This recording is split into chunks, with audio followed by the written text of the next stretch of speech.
the great reckoning over the water of the American Southwest, there is a brutal arithmetic at work, a cold and unforgiving logic that will decide which places keep their water and which places lose it as the great river that sustains the region continues to shrink. It is an arithmetic written not in the language of need or fairness or population, but in the language of legal priority, of who holds the oldest and strongest claim to the water, and by that arithmetic, two places in the Southwest could hardly stand in more different positions. One is the Imperial Valley of California, a vast agricultural region in the desert that holds some of the oldest and largest rights to the river's water in the entire system. The other is Tucson, a growing city in the Arizona desert that depends on water carried to it through a canal whose claim to the river is among the most junior of all. When the water runs short, as it increasingly does, the brutal math means the Imperial Valley will keep its water while Tucson's supply is cut first, and understanding why reveals the hard truth at the heart of the Southwest's water crisis. This is the brutal math explained. Before we begin, one honest word about what this really means, because the framing is stark and deserves care. To say the Imperial Valley will survive and Tucson will not does not mean that Tucson will physically vanish or that its people will be left without any water at all. It means that in the harsh logic of water priority, the Imperial Valley's supply is protected, while Tucson's is among the first to be cut, so that the way of life each has built could face very different fates. The Imperial Valley's water security is, on paper, among the safest in the region, while Tucson's is among the most exposed. Understanding this brutal math is the key to understanding who holds the water in the Southwest and who could lose it, and that understanding is what this video is here to provide. Real quick before we go further. A lot of people watch these all the way to the end, genuinely enjoy them, and forget the one small thing that keeps a small channel like ours alive, hitting subscribe. It is honestly important right now. Our sub rate is low and every single tap makes a real difference. So if you are finding this valuable, please subscribe right now. It takes 1 second and costs you nothing. And drop the name of your city in the comments so we can see who is watching. All right, let's begin. The rule that governs everything to understand the brutal math. We must first understand the rule that governs everything in the water of the American West, a principle so fundamental that it decides the fate of cities and farms alike. That principle is the rule of priority, often expressed in the old phrase that describes it, first in time, first in right. It means that the right to use the water is ranked by seniority, by who first put the water to use, so that the oldest claims are the strongest and the newest are the weakest. In times of plenty, the ranking hardly matters, for there is enough water for everyone. But in times of shortage, the ranking becomes everything, for the water is delivered in order of seniority, and those with the most senior rights receive their full share before those with junior rights receive anything at all. When the water runs short, it is the junior rights that are cut first and cut deepest, while the senior rights are protected. This principle, harsh as it is, was designed to bring order and certainty to the sharing of a scarce and vital resource, and it has governed the water of the West for well over a century. It does not ask whether a use is wise or fair or necessary. It asks only who was first. A farm that began drawing water in an early year holds a stronger claim than a city that began drawing it decades later. Regardless of how many people the city holds or how much the farm produces, this is the brutal part of the brutal math. That it is indifferent to need and to number, ranking claims purely by their age, and it is this principle that sets the Imperial Valley and Tucson on such different paths, for one holds among the most senior rights in the entire system, while the other holds among the most junior. Why the Imperial Valley sits at the top, the Imperial Valley of California occupies a position of extraordinary strength in the arithmetic of the river's water, holding rights that are among the oldest and largest of any user in the entire system. This valley, a stretch of desert transformed into one of the most productive agricultural regions in the world, began drawing the river's water very early, long before most of the cities of the modern Southwest existed, and because it was among the first to put the water to use on a grand scale, its claim ranks near the very top of the seniority ladder. The result is that the Imperial Valley holds a right to an enormous quantity of the river's water, a share larger than that of entire states, and a right so senior that it is protected even when nearly everyone else is cut.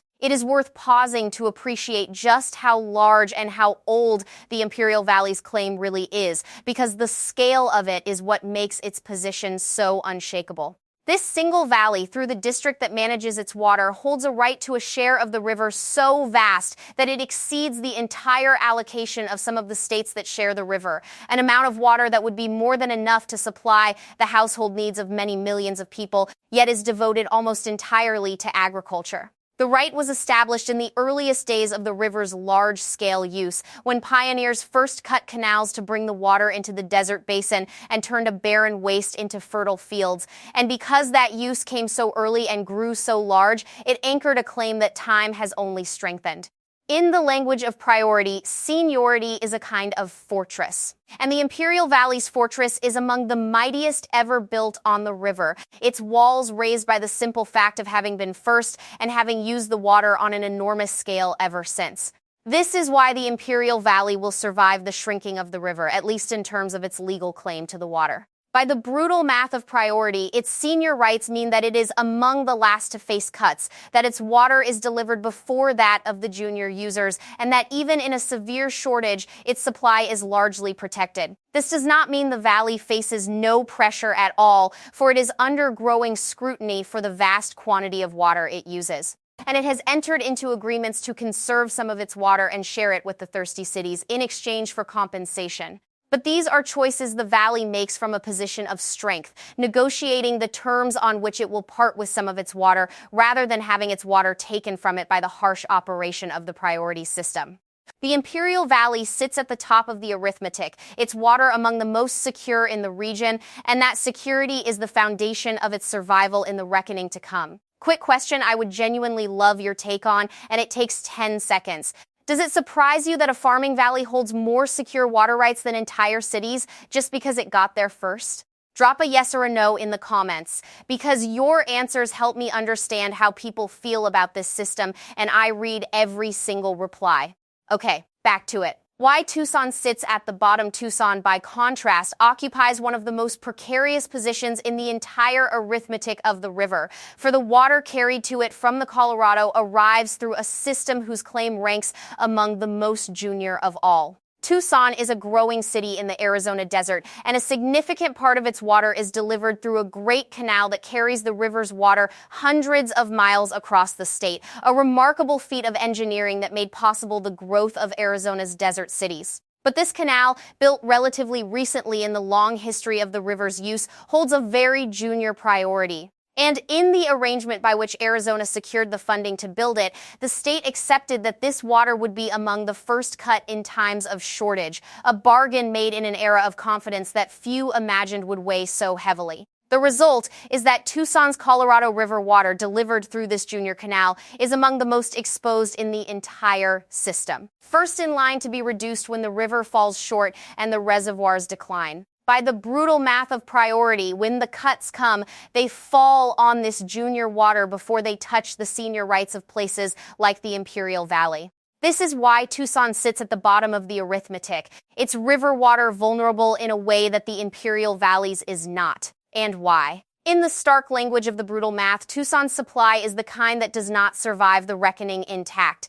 The very engineering that brought the water to Tucson, the great canal that made the desert city possible, carries with it the vulnerability of a junior claim, so that the water on which a part of Tucson depends is precisely the water most likely to be taken away as the river shrinks. There is a painful lesson in how this junior position came to be, for it was not an accident but a deliberate bargain struck in an era when the choice seemed sensible. When Arizona sought the enormous funding needed to build the great canal that would carry the river's water across the desert to its cities, it was required as a condition of that funding to accept that its water from the project would take a lower priority than California's, so that in a shortage, Arizona's canal would be cut before California's senior users, including the Imperial Valley. At the time, this was seen as an acceptable price to pay, for the river seemed abundant and a serious shortage seemed remote, a distant possibility that few expected to arrive within the lifetimes of those making the deal. But the river has fallen far faster than they imagined, and that long-ago bargain now shapes the fate of Tucson and the other Arizona cities that depend on the canal, a reminder that the decisions made in confident times can bind a place tightly when the hard times finally come. The junior priority of Tucson's river water is the legacy of that choice, and it cannot easily be undone, for it is woven into the very agreements that made the canal possible in the first place. Quick pause, because this part matters and it deserves to be seen by more people. If you are getting real value from this, tap the like button. It genuinely helps the video reach others who care about where their water comes from. And if you have family or friends in the Southwest, share this with them, because it honestly matters that the people who depend on this water understand the rules that govern it. One like, one share to someone in your family, and let's keep going. The brutal math in practice, when we put these positions together, the brutal math becomes clear and its consequences come into focus. As the river shrinks and the shortage deepens, the cuts are applied in order of priority, from the most junior upward. The junior water carried to Arizona through the Great Canal is cut first and cut deeply, while the senior rights of the Imperial Valley remain protected. This means that a growing city like Tucson holding junior rights faces the loss of a portion of its river supply, while an agricultural valley like the Imperial holding senior rights keeps its enormous allocation largely intact. The arithmetic does not weigh the city's people against the valley's crops, or ask which use is more valuable to society. It simply applies the ranking of seniority, and by that ranking, the city loses and the valley keeps. There is a deep and troubling irony in this outcome, for by most measures of need, the arithmetic seems upside down. The Imperial Valley, with a relatively small population, holds a right to a quantity of water that dwarfs that of great cities holding millions of people, and it uses the vast majority of that water to grow crops, some of them thirsty crops in the middle of the desert. Tucson, a city of hundreds of thousands, faces cuts to its supply while the valley's water flows on. To many, this seems perverse, a system that protects the watering of desert fields over the drinking water of a city. But this is precisely the brutal part of the brutal math, that it is bound not by present need but by the priority established long ago, and that changing it would mean overturning a legal order that has governed the region for more than a century and on which countless investments and livelihoods depend.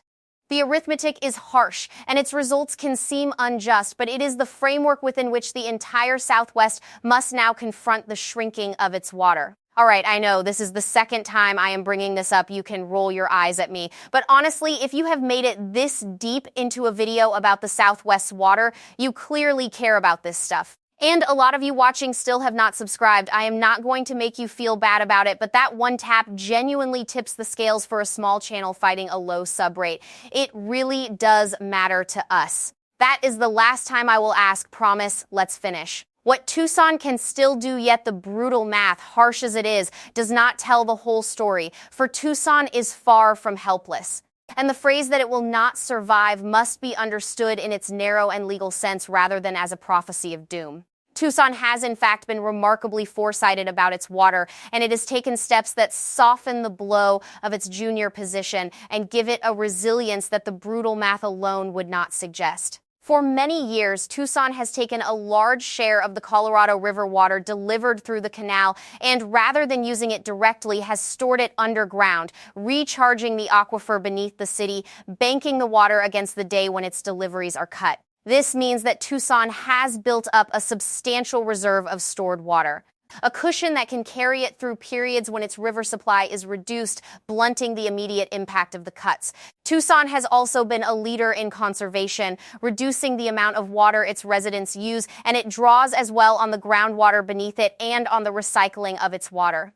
This combination of banked water, conservation, and diversified sources means that Tucson, though its river supply is legally vulnerable, is not facing the sudden catastrophe that the phrase "will not survive" might imply. What Tucson faces, rather, is the loss of a portion of its supply and the need to lean harder on its reserves, its conservation, and its other sources, a serious challenge but not an immediate disaster. The brutal math describes the legal priority of the water, and by that measure, Tucson's river supply is indeed among the first to go. But the city's foresight has given it ways to endure the loss that the arithmetic alone does not capture. Tucson's story is thus a reminder that even a place at the bottom of the priority system can prepare, can build reserves, and can soften the blow of the brutal math through wisdom and planning. Indeed, there is a certain irony in the fact that Tucson, precisely because it knew its river water was vulnerable, may have prepared more thoroughly than some places whose rights are more secure. For the knowledge of its own weakness spurred it to act, while others, lulled by the apparent safety of their claims, did less. In this way, the brutal math, harsh as it is, can become a spur to the very foresight that blunts its edge, and a place that understands its disadvantage early can turn that understanding into a strength. The banked water beneath Tucson, the fruit of years of careful storage, is a form of security that does not appear anywhere in the ledger of legal priority. Yet it may prove as valuable in a crisis as any senior right, a reminder that the arithmetic of the law is not the only arithmetic that matters when the water runs short. What the brutal math is really telling us, having laid out the arithmetic and the positions of these two places, we can step back and consider what the brutal math is really telling us about the water of the Southwest and the reckoning it faces. The first lesson is that the water of the region is governed by a system of priority that ranks claims by their age, so that the oldest rights are protected while the newest are cut first, regardless of need or number, and that this system will decide more than any other factor who keeps their water and who loses it as the river shrinks. The Imperial Valley survives because it was first, and Tucson's river supply is cut because it was late, and this ranking, harsh and indifferent to present circumstances, is the framework within which the entire crisis unfolds. The second lesson is that this system, though it brings a kind of order and certainty, produces outcomes that many find deeply troubling, protecting the irrigation of desert farmland over the drinking water of growing cities, and raising hard questions about whether a legal order built long ago in very different circumstances still serves the region well. These questions are at the heart of the fierce negotiations now underway over the future of the river, as the users struggle to find a way to share the shrinking water that is more flexible and more humane than the strict operation of the priority system, without overturning the certainty on which the whole region depends. The brutal math sets the starting point, but the future may be shaped by the agreements the users can reach to modify its harshest effects. And the third lesson drawn from Tucson's foresight is that even the brutal math does not determine everything, and that a place disadvantaged by the arithmetic can still do a great deal to protect itself through planning, conservation, and the banking of reserves. The math describes the legal priority, but human ingenuity and preparation can soften its blows, and the difference between a place that prepares and one that does not can be the difference between hardship and catastrophe. The Imperial Valley will keep its water because of the strength of its rights, and Tucson will face cuts because of the weakness of its own. But what each does with its position, how the valley chooses to share and the city chooses to prepare, will shape the real human outcome far more than the raw arithmetic suggests. The brutal math is real, and it is unforgiving, but it is the beginning of the story, not the end, and the choices made in response to it will determine the future of water in the Southwest for generations to come. In the end, the tale of these two places, the valley protected by its ancient rights and the city exposed by its newer ones, shows how deeply the past shapes the present and how much room remains within a harsh system for foresight to soften what the arithmetic would decree. How the people of the Southwest choose to live within the priority system, and whether they find fairer ways to share the shrinking river is a